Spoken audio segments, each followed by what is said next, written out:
Hi there. I hope all of you are currently enjoying your summer break, and I hope all of you have been enjoying the podcast episodes so far.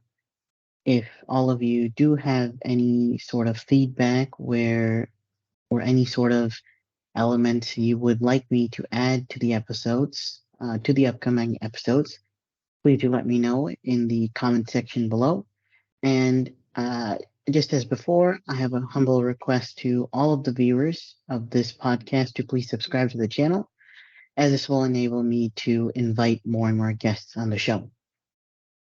Anyhow, within this episode of the podcast, I got a chance to have a conversation with a former fighter pilot. Now, over the course of the past 5 episodes, I have mostly had a chance to have a conversation with pilots who have been operating in the space of civil aviation. This is the first time on the show where I got a chance to have a conversation with a former fighter pilot. My next guest here is Lieutenant Brandon McNally, who goes by Banks, which is his call sign, who was a former U.S. Navy pilot who flew the F-18 Super Hornet. We got a chance to talk about military aviation, what it feels like to land on a carrier, his time at one of the most prestigious academies in the world, and his opinion about the movie Top Gun Maverick. I hope all of you enjoy the next episode in the series, and I hope you continue to support the podcast. Let's begin. Okay, yeah, recording is started. So, yeah, there's a red dot over there. Yeah, okay. Can you hear me? Yeah. Okay, sure. So, before we just get into the questions, I'll just be doing an introduction about yourself, and we'll just be talking about your background, and then we'll dive into the questions. Oh, great. So, yeah, yeah. So, yeah, Lieutenant Banks, welcome to the GERD podcast. I'm so happy you accepted my invitation. And so, my guest here is Lieutenant Brandon McNally. So he goes by Banks, and Banks is currently a Boeing F-15EX test pilot and a former U.S. Navy pilot and a combat veteran. And he has attended some of the most prestigious universities in the world. He received his bachelor's degree in political science from the United States Naval Academy and a master's degree in global security studies at Johns Hopkins.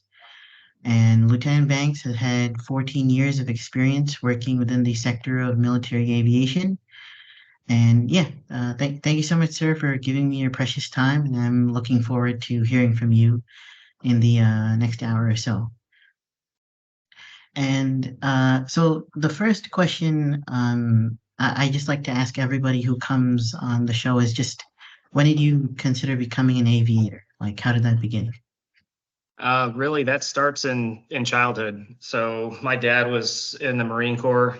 He was enlisted, um, did some active duty work, but he was stationed in Yuma. My mom was a flight attendant at the time, and we would go down to the base, Marine Corps Air Station Yuma, and sit at the end of the runway. And I just watched Legacy F-18s take off and land, and it was pretty enjoyable experience and something that I've kept with me through childhood. And as I got older, those memories just stuck with me, and decided that was the path that I wanted to take. So uh, when I was in high school, I applied to the Air Force Academy and Naval Academy, got accepted to both. Obviously, ended up picking Navy, and the rest just kind of worked out from there. Okay. You just said like you picked the Naval Academy over the Air Force Academy. Could you just briefly talk about like why'd you make that decision instead of going to the Air Force? It was simple. I wanted to fly off of carriers. I always thought that was Okay. kind of like the pinnacle of being a pilot. Obviously, there's some things that pilots can do that I didn't do. As being an astronaut is one of them. Uh, Yeah. but I just thought that kind of the epitome of military aviation was going to be to take off and land off of aircraft carriers, and that was really kind of the driving force. That was like, if I want to be a pilot, this is the route that I want to go. Okay. Um, yeah. Okay. Just in the intro as well, I said your kind of like maybe your code name is Banks. So like in the Top Gun movies, like Tom Hanks's character, his code name was Maverick. So is this kind of like your code name as well, or? Yeah. So Okay. you get call signs once you go in. You start flight school, and generally they'll give you a call sign at some point. But really, that determination is made once you get to your first fleet squadron. So you spend, Okay. your first 6 to 8 months as kind of the new guy, and afterwards, they've gathered enough on you to come up with a big list of names. And in the Navy, they call them call sign review boards, where the whole squadron comes in, and they essentially test out call signs in front of the whole squadron. And Okay. whatever they decide is what goes. So I ended up being Banks. There were some others on Yeah. the table. I haven't had enough to drink yet to go into really what Banks stands for, but you don't get to Okay. pick your own call signs. Okay. Yeah. Okay. Um, and so you were a pilot in the Navy, and we were kind of just briefly talking about like taking off a carrier. So, and that's like I think one of the differences between like what a Air Force pilot does and a Navy pilot does. But like what are some of the key differences between the two? Like between a Navy pilot or an Air Force pilot? Really, it's the aircraft that we fly. So obviously, the U.S. Air Force flies F-22, F-35, F-15, F-16. If you want to talk, what platforms they actually have. And then on the Navy side, really right now, the only show in town is the F-18 Super Hornet. Um, Right. they do use the F-5 as a trainer, particularly in the adversary squadrons, as well as the F-16 they have out at Top Gun that they use as an aggressor. Um, but the big difference is operating off the carrier. Okay. Okay. Yeah, I believe they have started to use the F-35C, right? For Navy pilots as well, or The Navy has, yes. yeah. Okay. Okay. Um, so you have had like a very extensive background in military aviation, and they also mentioned that you're a combat veteran. Um, so I just like have a little bit of a difficult question for you. So in general, like I have heard, like Navy pilots or fighter pilots in general are engaged in combat situations. And even like drone pilots are oftentimes, especially in the United States Air Force, are engaged in difficult situations. Does this affect you in psychologically in any way? Like, is there a psychological impact? And you also have to be in extreme control of the plane as well. How does this affect you psychologically? Um, that it's really person dependent. People react to those types of situations differently. Obviously, having an emergency situation in the aircraft is a stressful event. Being in combat is a stressful event, and the Navy spends, or really whoever, whether it's Air Force or Navy, the government spends a lot of time training you how to respond in stressful situations. But until you're in that situation, you really don't know Yeah, how you're going to respond to it. yeah, And as far as kind of the after effects, um, that's really dependent upon the person. I personally haven't had psychological issues pertaining to my combat experience, but I do know people who have. And okay. it's unfortunate when things like that do happen, but it is a part of the job, unfortunately. Correct, correct.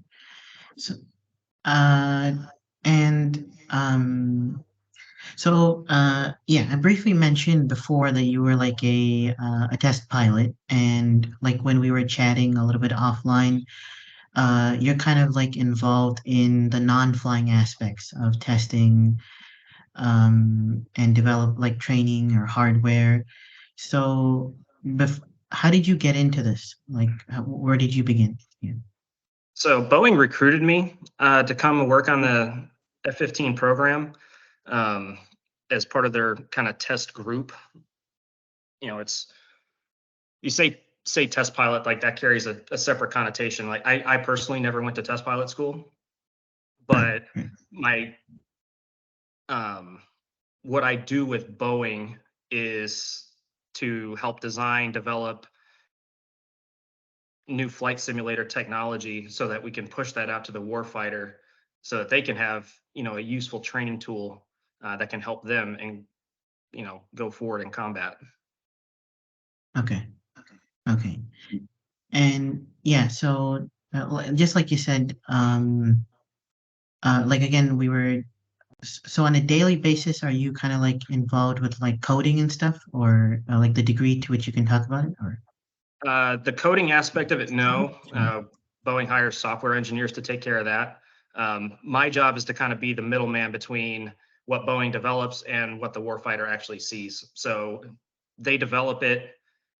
We are a part of the requirements conversation, and then we test it. So based upon our knowledge and experience with systems and how these things should perform, we essentially either sign off on it or don't sign off on it. And hey, this needs work, or this needs to be better, or this doesn't work as it's supposed to. And that allows it to go out the door to the warfighter. Okay, okay.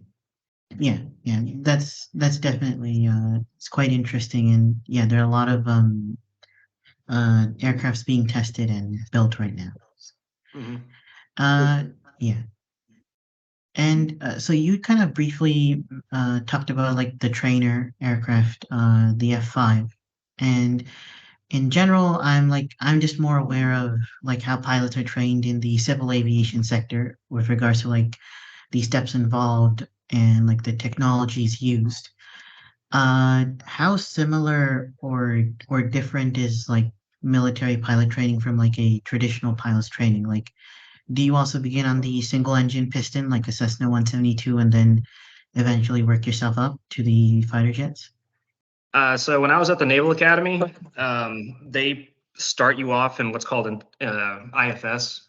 I think it's indoctrinary flight training or something like that, or flight school.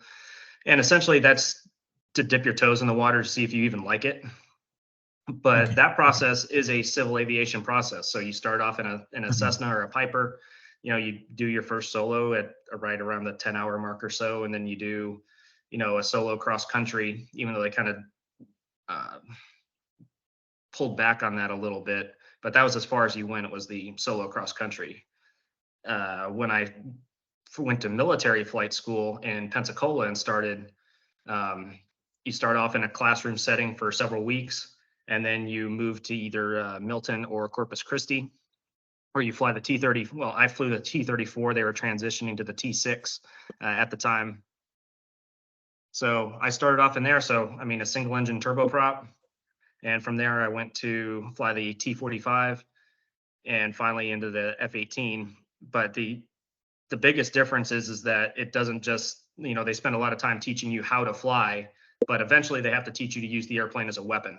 That's Okay. kind of the purpose of military flying. So they need to make sure that you're really good at flying so that they can then start to focus on, hey, this is what we actually do. Okay. Okay. And right. So at the Naval Academy, like this is what we were just talking about a little bit before. So I just want to know, like, what was your process of getting in? Like, it's a highly selective school. It's extremely hard to get into, and it's like kind of recruits like the best of the best students. How did you get in, and like, how was your time at the Naval Academy? It started my sophomore year of high school. So probably the hardest part is getting the nomination, as you have to get some form of either congressional, senatorial, whether that be in the House or the Senate. You need either that, or you can get one straight from the vice president or the president.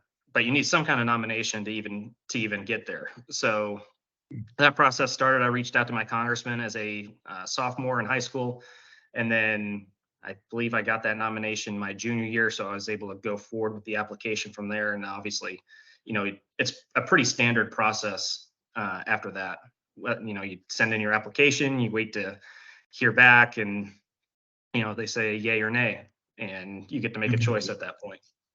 So, Okay. but as far as like actually getting there, or what I did when I got there, well, it's a great place to be Yeah. from. Whether Yeah. or not Yeah. I'd go back and make the same decision, talking to 16-year-old me again.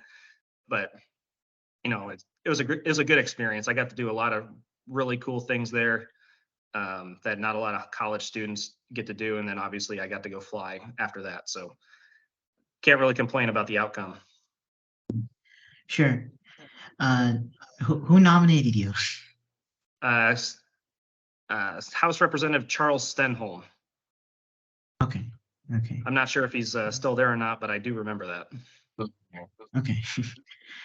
And like, just out of like curiosity, like military academies in general have this like reputation where, your superiors are like, a little bit tough on you, like they like you have to tie your shoes in a certain way, or there's like a lot of discipline. Yeah, how much truth is there to that? Like based on your time at the academy?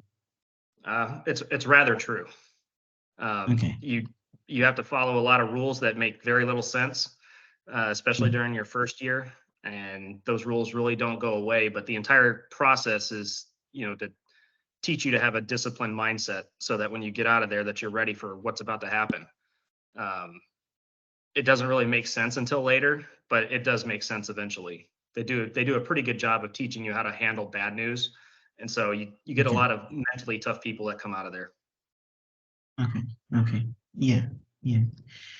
Uh, so we were just talking a little bit about at the beginning when you got your call sign, thanks, and we were talking about like Top Gun. So I'm sure like you are asked this question all the time, but how realistic is the second movie, like in terms of the maneuvers performed, or the planning process, or like and most importantly, like the ability of pilots to resist high G forces? Like, how accurate do you think it is?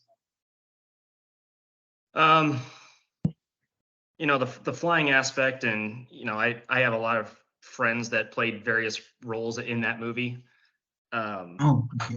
the flying stuff is, you know, it's it's fairly accurate as far as the maneuvers that were being flown, but from a tactical piece, they insert elements of what would happen, but it's not overly realistic in how that would actually play out. I Right. mean, very Yeah. entertaining. They did a great job Yeah. with that. Yeah. Yeah, like what I kind of found to be like a little bit unrealistic was when the pilots are almost about to pass out, I believe, after resisting such high G forces. So I don't think in a combat situation you would want to take such a risk. So in that case, yeah. Sometimes you don't have a choice.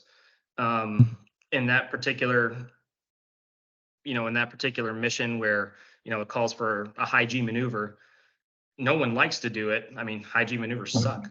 there's just there's no really getting around that. But if you have to do it, you have to do it. Um, and then you just you deal with it at that point. I mean, anybody who's ever flown a fighter and flown dogfighting, or what we call more officially basic fighter maneuvering, uh, it can get that way. You kind of you see that tunnel vision. It starts to come in a little bit, and you're like, oh boy. Yeah. And when you're in training, you could just ease up. If you end up losing that fight, at the end of the day, you both go home. In combat, it may not be that way, so you just have to do it. Okay. And do you have like any at the academy, or subsequently in the Navy, did you like specifically train for G forces, or is there like specific training for that? Or Yeah, before you ever set foot in a tactical jet, they send you to the centrifuge, and there's a lot of oh, videos online that you can find of people that had some interesting experiences with the centrifuge. But everybody does that, and oh, not okay. everybody handles it very well. So Yeah. you get that aspect of it. Yeah. Yeah, yeah. Like I believe in the First Man movie. I'm not sure if you watched it, but there's like Ryan Gosling's character is like he's playing Neil Armstrong, and he's like severely throwing up after being in that centrifuge. So Yeah, it's one of those things that you get out and you get these things called G measles. Essentially, it's when your capillaries explode because of the G's. So you get little spots underneath your skin, kind of all over, and it's generally in places that you would expect blood to pool from high G's. okay, okay, Let's just take a short break. In this next 2 minute segment, I just want to play a short clip from the movie First Man, starring Ryan Gosling, which which basically just shows the type of training military pilots or astronauts undergo in order to be able to resist IG forces. Then we'll get back to the podcast. Challenge is to stabilize the machine before you pass out. First victim, Armstrong.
White, you're up. Yeah, I got it. I'm okay. Let's go again.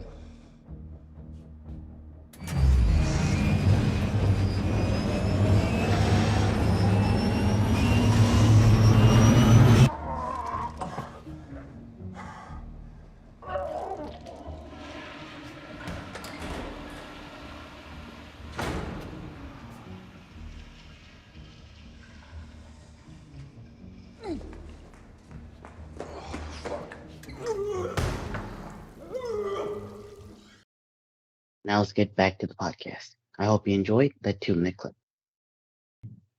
right.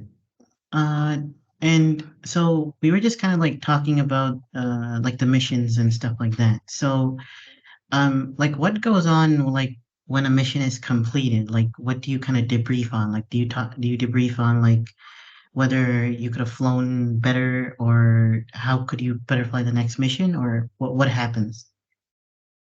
So when you land, I mean, obviously you'd spend a couple Sure. minutes just relaxing for a minute, and then it's a whole process. I'm sure that the Air Force has a very similar process, uh, but there's really two kind of acronyms that you use. It's one's called BATSI, the other's called FAT, FATT.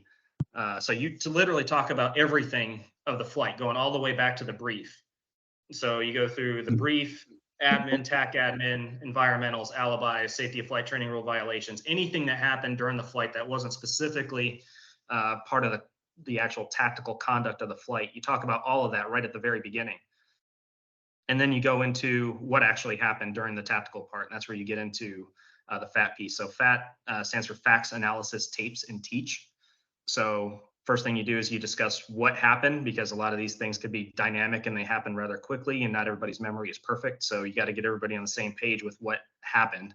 then you analyze it, and then you go back to your tapes to kind of review and pull out learning and talk to learning points that you found during the analysis part, and then you teach.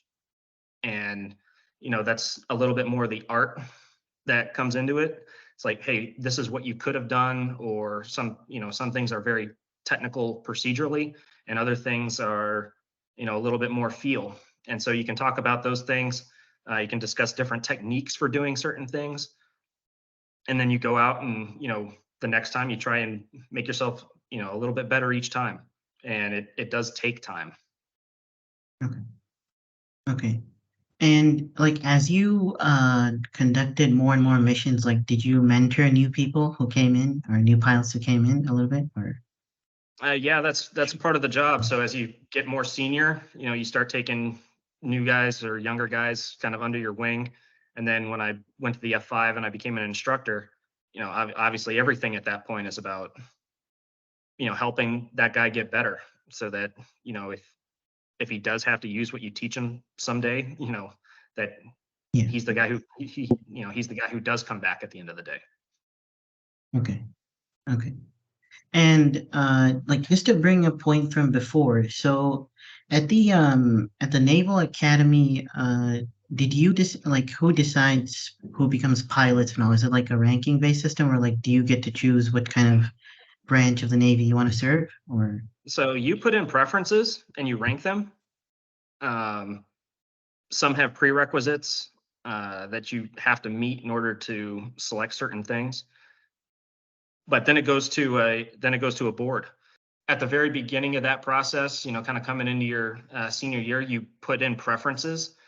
Those preferences are ranked, and then those go to a board, and they ultimately decide where you go. So you get a say, but it's not the say. Okay. Okay. Yeah. So and that would be similar in even the Air Force, I believe. I've heard. Yeah, there's a similar. Yeah, I'm not And sure what process USAFA goes through. I'm sure it is okay. similar. Okay. Okay. And so the next question, like, I'm just like, I've been really curious to know about this is, how did it feel when you were in command of the F-18 the first time? Like, what was your reaction when you sat inside it? I mean, it's one of those things that you're like, is this really happening? So the first time you hop into it and you start it, and you're like, oh my God, like I'm about to take off in a Yeah. multi-million-dollar fighter jet and Yeah. go do something. But yeah, the initial part of it, just walking up to it is a pretty cool moment, that the first time that you do it. And you have a lot of those moments over the course of your career, but that's definitely one of them that you kind of keep with you. Right. Yeah. Yeah. And like this aircraft has been used for like a very long time. So I'm assuming the avionics does get upgraded quite regularly, right? Because it's like been used for such a long time, or? Yeah, so the F-18's gone through a couple different iterations. It started with the F-18A, I believe it was back in the 80s. And then it kind of progressed from there into what we called legacy Hornets. So that was the F-18A through D. And then the Super Hornet, you started seeing that kind of in the early 2000s. And it's gone through 3 different block upgrades since then, each with, let's just say there's added capability that comes with those upgrades. Okay. Okay. Yeah. Yeah. And since you're from the Navy, I have to ask you this. So, a lot of Navy pilots have come forward sharing their talking about their experiences with UFOs. So a lot of pilots have come forward talking about UFO sightings, and like they have seen it during flight. So, what do you think of these UFO sightings, and uh, how authentic do you think some of them are? I mean, a UFO is just that. It's something that's unidentified. So just because you can't identify something or you see something doesn't mean that it's doing something ridiculous. And I got to use a lot of those systems as well. And I haven't seen anything that's convinced me that, Yeah. It's some type of extraterrestrial or, whatever. But hey, you never know. Yeah, yeah. Like, I think one pilot from the Navy who was particularly come forward about this, I think his name was Ryan Graves, and with the Lex Friedman podcast, he was like talking about his experiences with UFOs. So, Yeah, I um, can't say that I share his opinions. okay, okay. Yeah. So, so I just kind of want to move on, like just talk about some of the aircraft you have worked on as your time as a fighter pilot. And so right now you are like, could you just briefly talk about like what is electronic warfare and like why is it so important, especially for fighter jets?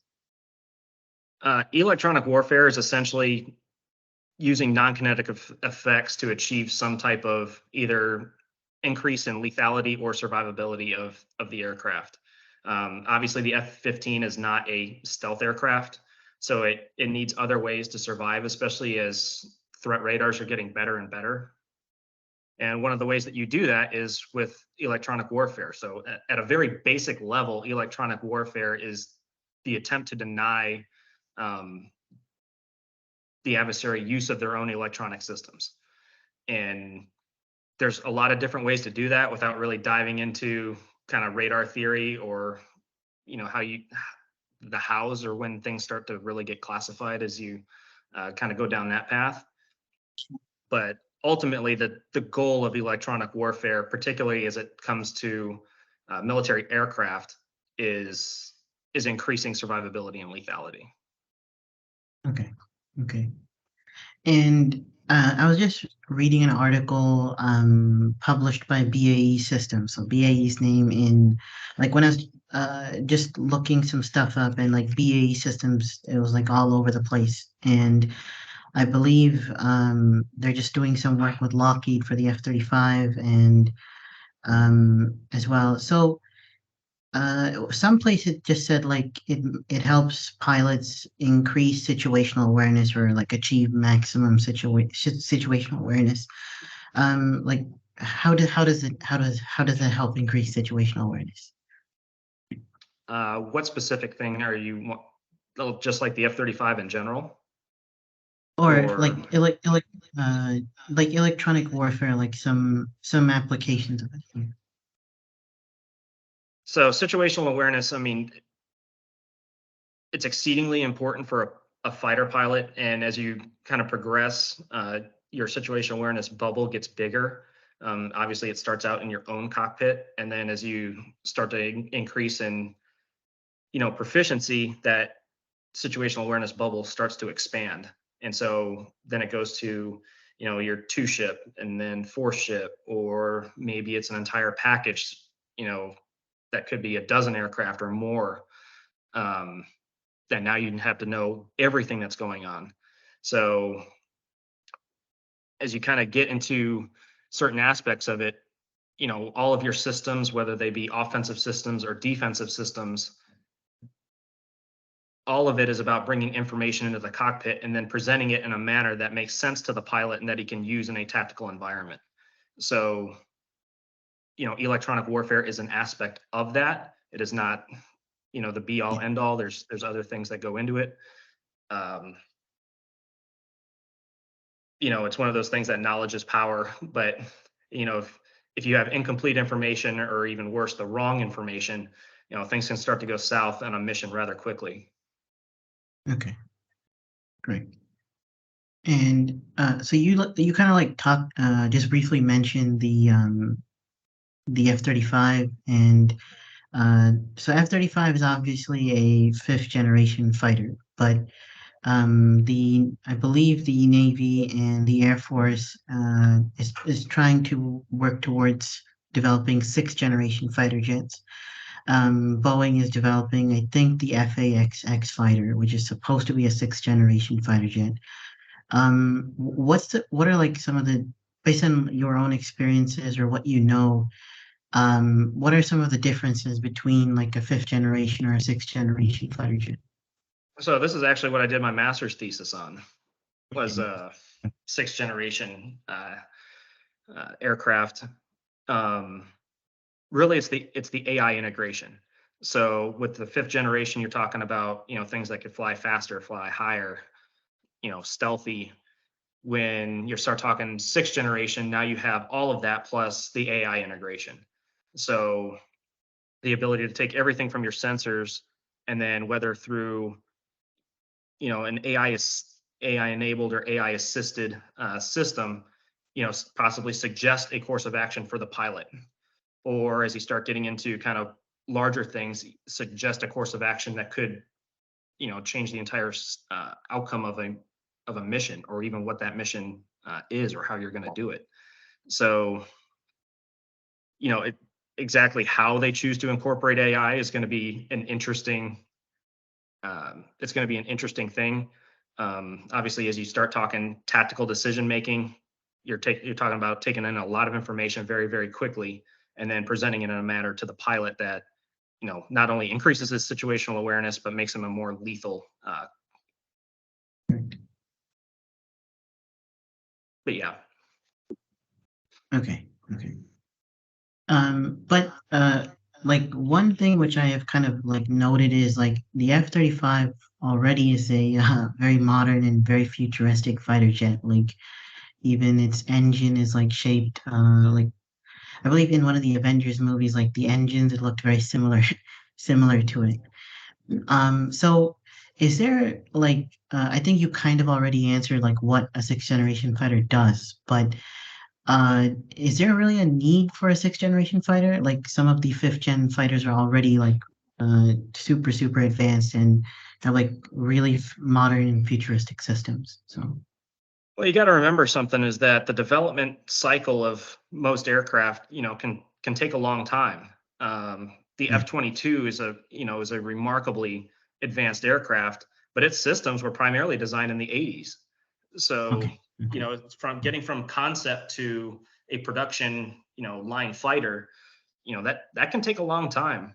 And as you start talking sixth generation technology, or what's going to be the world's first sixth generation aircraft, a lot of these systems that are being developed now are going to be put into a fighter that's not going to see, frontline duty until the mid 2030s for, in sufficient numbers to really do anything.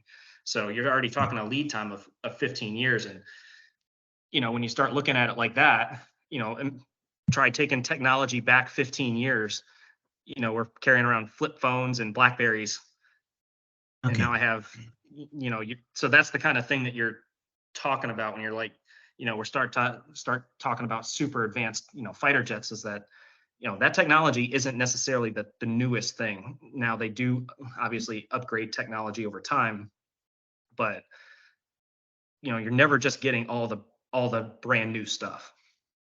Correct. Yeah, like I mean the US already has or a fifth gen fighter, but some countries still haven't even gotten to that stage yet. So it's gonna be yeah, quite a while for some of the other air forces. So, yeah. Well, China's getting there. They developed the J-20, which they're marketing as a fifth generation fighter. The Russians have. F-35 has obviously been proliferated, largely to NATO and some other countries. That's obviously a fifth generation fighter. So fifth generation technology is getting out there, and one of the things about the military is, we're not designing this to be a fair fight. It's Yeah. about winning. It's not about Yeah. fairness. So, you always want to be, whenever a new market opens up, you always want to be the first into that market, because it inherently gives you a strategic advantage. And so, you start talking about the need of a sixth generation fighter. Yes, other countries are developing fifth generation tech. It's a natural progression that yes, you do need to move on from that. Okay. Okay. And so we kind of talked about the airplanes you worked on, sorry, you have worked on, and I just kind of also want to talk about like some of the missions you flew. And would you just briefly be comfortable talking about some of the missions you've flown and where you were kind of stationed around the world? So when I was flying the F-18, we were part of Carrier Air Wing 8, which was attached to the USS George Herbert Walker Bush. And I deployed with them in 2017, primarily Iraq and Syria as part of Operation Inherent Resolve. I think I flew something around 35 missions, whether it be combat air patrol, a lot of air to surface engagements of all varieties. I think I was one of 4 guys on my cruise that had a combat strafe. So I did that for a while, operated really in both countries, but spent a lot of time over Raqqa and Mosul in support of both the SDF, primarily in Syria, and then the Iraqi army and police in Iraq. Okay. Right. So, and so you've flown the F-18 and the F-5N, and which one did you enjoy flying more? Obviously, the F-18 is a newer, more advanced airplane, but the F-5, there's things about both. The F-18, you get a lot of, you get a lot more information. You have a lot better systems. The aircraft has to do a lot more to help you. It has a fly-by-wire control system, so you move the stick, but you don't necessarily control what the aircraft. You are flying that thing from the second the wheels are off the deck until they're back on. So that aspect of it, I enjoyed that aspect of flying. Actually feeling like I have complete control over this thing. So they each had their ups and downs. Obviously, the F-5 is a lot older, and that was a a big change, going from a lot of digital displays to a lot of analog and dial displays. That was a big change.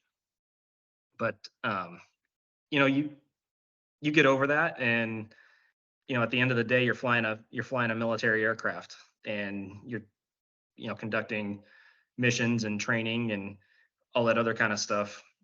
That it was a rewarding time to fly the F-5. Okay. Okay. And you were in the Navy for like quite some time flying military aircraft. Do you miss that kind of work, or like do you wish to go back sometimes? I miss the flying. Mm. Yeah, definitely the flying. I mean, there's a lot of other things that go along with being in the military that I was ready to get out when I did. But yeah, the flying aspect of it, I do miss that. Okay. Okay.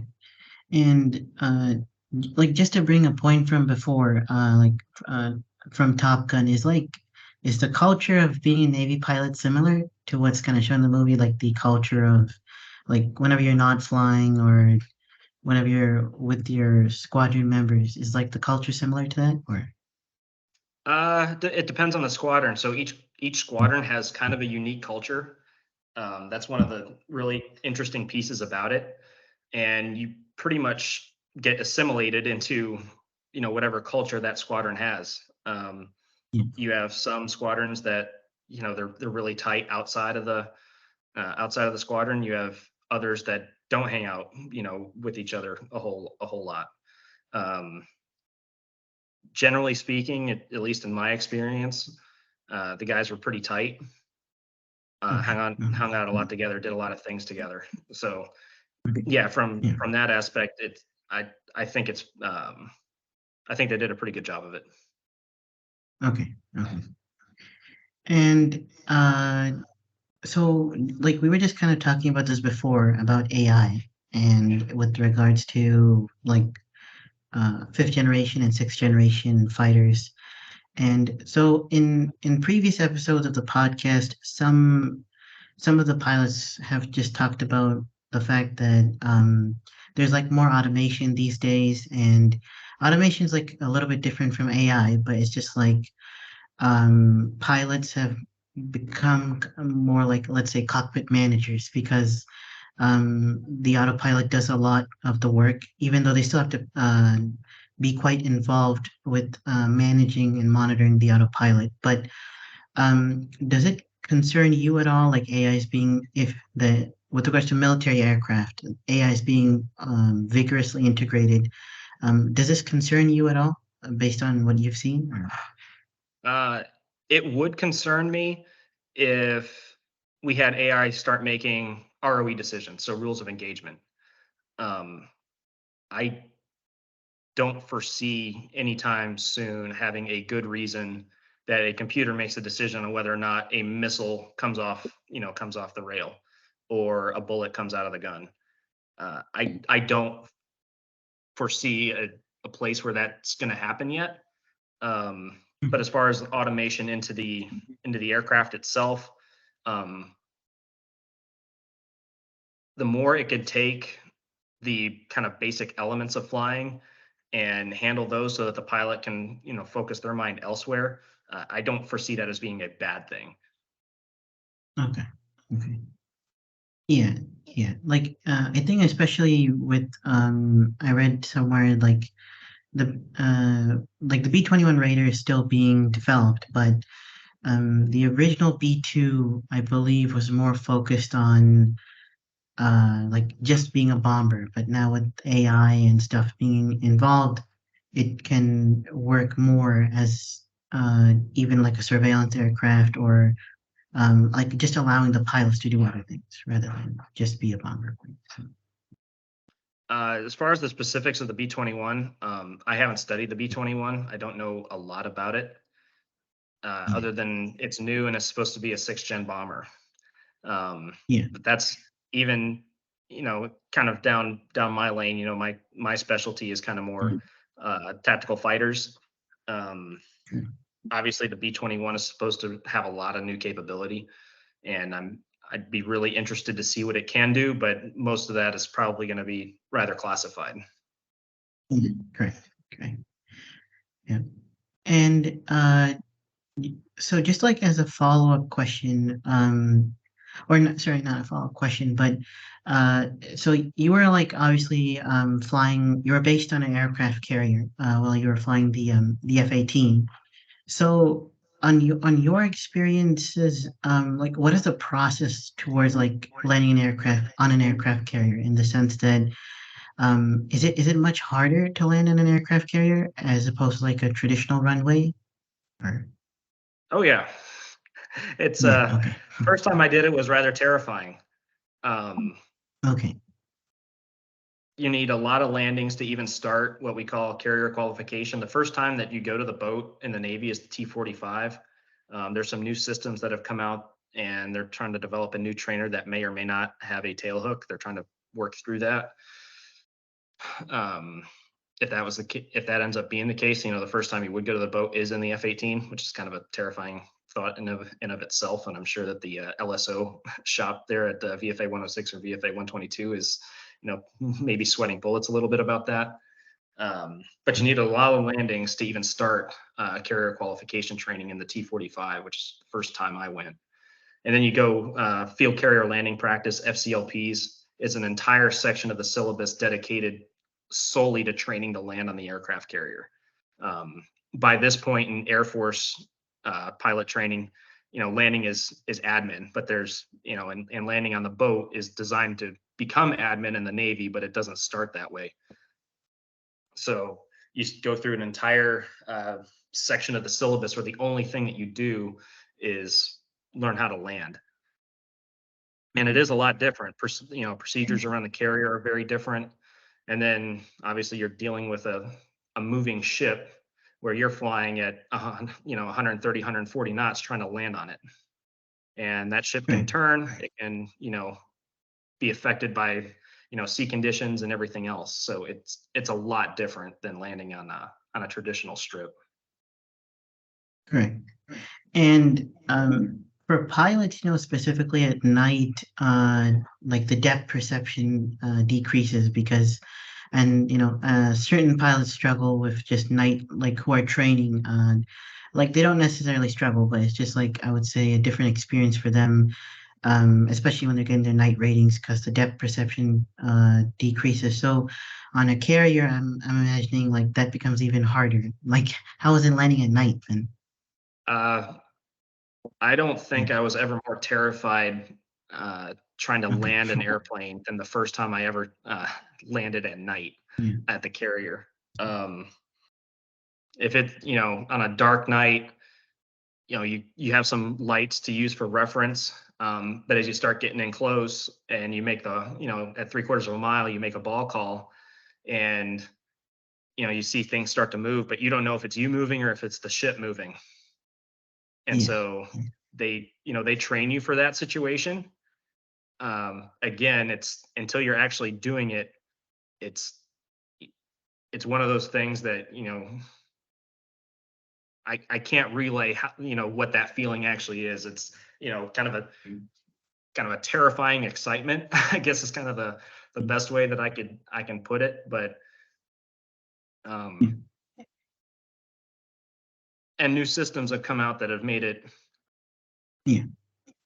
saying it's easier uh is probably not the right way to go about it. It's obviously still a dangerous thing, but new systems have been developed um that do make it, well, safer. uh Same. Okay. But as Navy pilots, like, do you guys also train on a simulator like normal pilots do, or like is it mostly on the fighter jet? no, you start off in sims. There's a bunch of them that you do during fan phase, what's in I'm not sure who the FRS is right now for the F-35, but with the F-18, when I was going through, it was either VFA 106 or VFA 122 out in the West Coast. And during FAMs, you start off and you have a bunch of sims right at the very beginning. So, and that aspect doesn't go away. You're always going to be involved in the sims, in some way, throughout your career. So, not all of your training is just accomplished in the jet. Okay. Okay. And like just to bring a point from before, you were talking about like there have been certain systems which are being developed to make it safer to land on a carrier. And I believe on the USS Gerald R4 carrier, they've like developed a system where I believe the ship or somebody on the ship can take control of the airplane uh, from like a certain distance just to make it a little bit easier or safer to land. And uh, like it seems like quite fascinating how somebody remotely can take control of the plane. Like what kind of advantages do you think it would pose, like just based on what you said? So, that system, we actually call them mode ones. They've been around for a while. It's not a remote piloted. Essentially, it is a computer that is now flying your aircraft. So you can couple with the ship, and essentially the ship is now controlling your autopilot. Um, that system's been around. It's not a perfect system.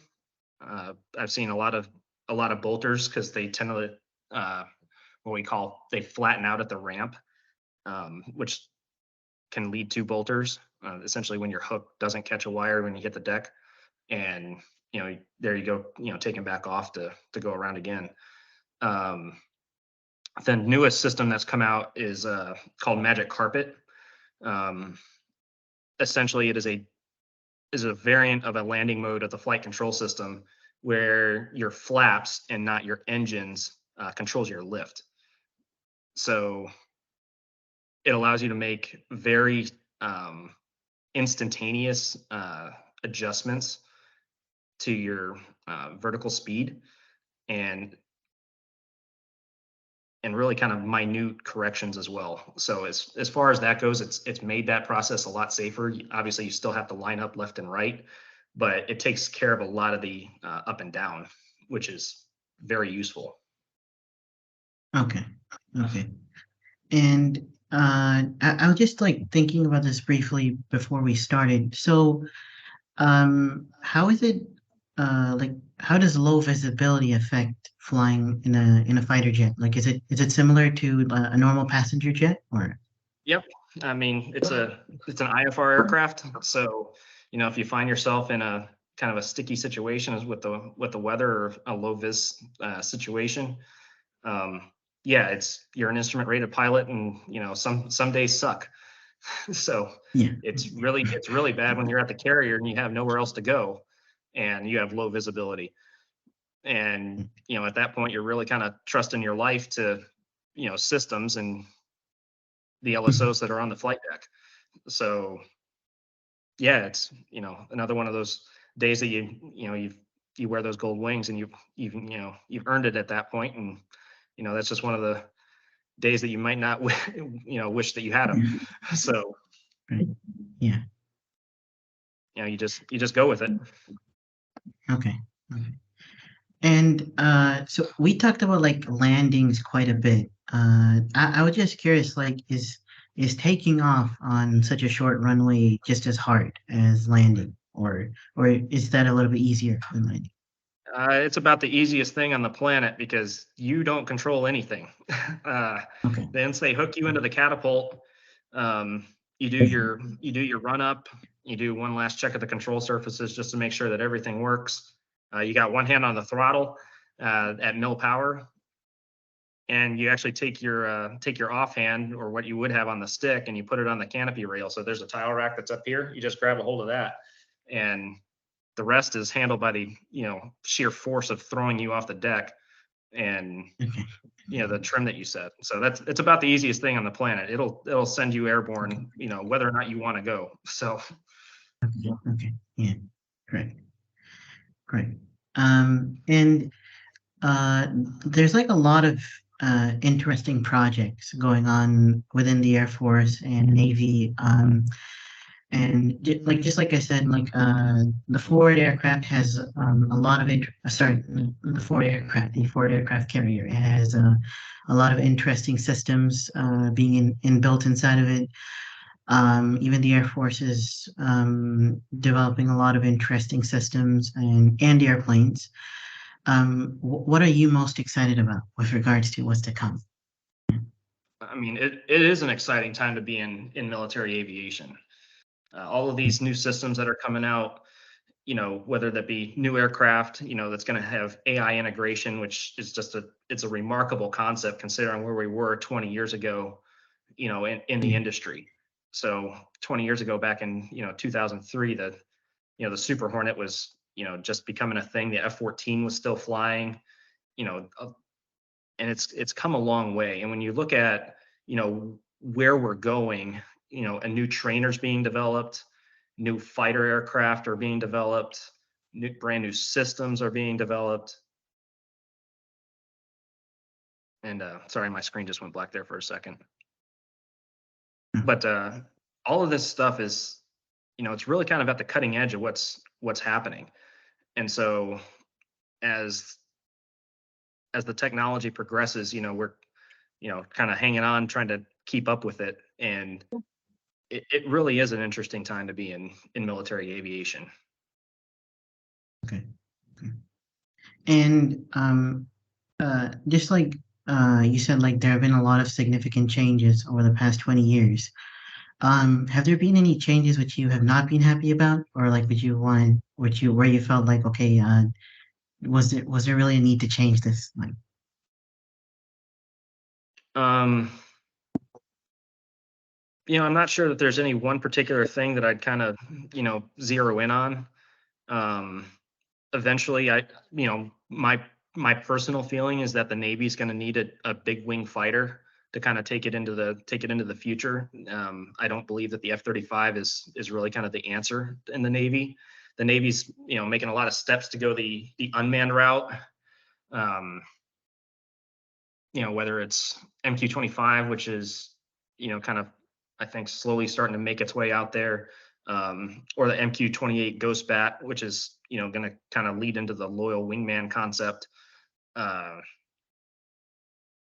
but eventually, I do think that they're going to need a new fighter, that's going to be big enough, carry the gas, have the range, and payload capability or payload capacity, really to kind of keep the Navy relevant in military aviation going forward. Okay. Okay. And so just like as a final question for you, what kind of advice would you want to give to somebody who's considering to become a fighter pilot or like just have a career in aviation? It's you got to want it. Okay. It's a Yeah. cliche, and people, sit there and talk about it, but it's one of those things that it is out there. Not everybody can do it. But if you do want to take on that challenge, then you got to want it, and you got to put yourself in a situation that opportunity is available to you. There's a lot of things that you could do over the course of even your early life that can completely take this away from you. And those, it's easy to say like, hey, I want to go out and party, or not study, or I want to get in, heavily involved in alcohol, while I'm in school, or whatever. So you can do a lot of those things later. Like there's always going to be time for that. You Yeah. you get one shot at this, and you know whether it's in the military side or the civilian side. I mean, you get to do a lot of cool things. You get some great experiences. Financially, it's a rather lucrative industry as well. Delta just signed a massive contract that 3 years into Delta employment, you could be making 300,000, US. So, and so that aspect is there. Financial stability is there. Um, on the military side, you're not going to make that much, but you're flying fighter jets. So, it's a very rewarding field if you want to get into it. There's a lot of financially, there's a lot of stability on the other side of it. Um, but you get one shot to do it, and if you want to, spend your time doing things that aren't going to get you there, like on a Friday night, you want to go, if you got a test on Monday or Tuesday, do you really want to spend your Friday night going out partying? Like there's going to be time to do that later. So Mhm. just don't let something that's really going to kind of be irrelevant long term kind of get in the way of the things that you want to do. Correct. Right. Yeah, that is definitely some useful advice. So yeah, thank you so much, Lieutenant Banks, for coming on the podcast. I'll be linking your LinkedIn profile in the description just for other people to see, and I'll just be editing this podcast in a bit, and I'll be sending you the link as well. So yeah, thank you so much for taking the time to come on the show, and yeah, I hope to stay in touch. Yeah. Yeah, sure thing, Amon. And thanks for the opportunity, and I really enjoyed this. If something comes along the line later that you want to have another chat about something, then I'd be happy to. Sure. Yeah. Thank you so much. Thank you. Yep. Take care. Have a good day. Thank you. Yeah.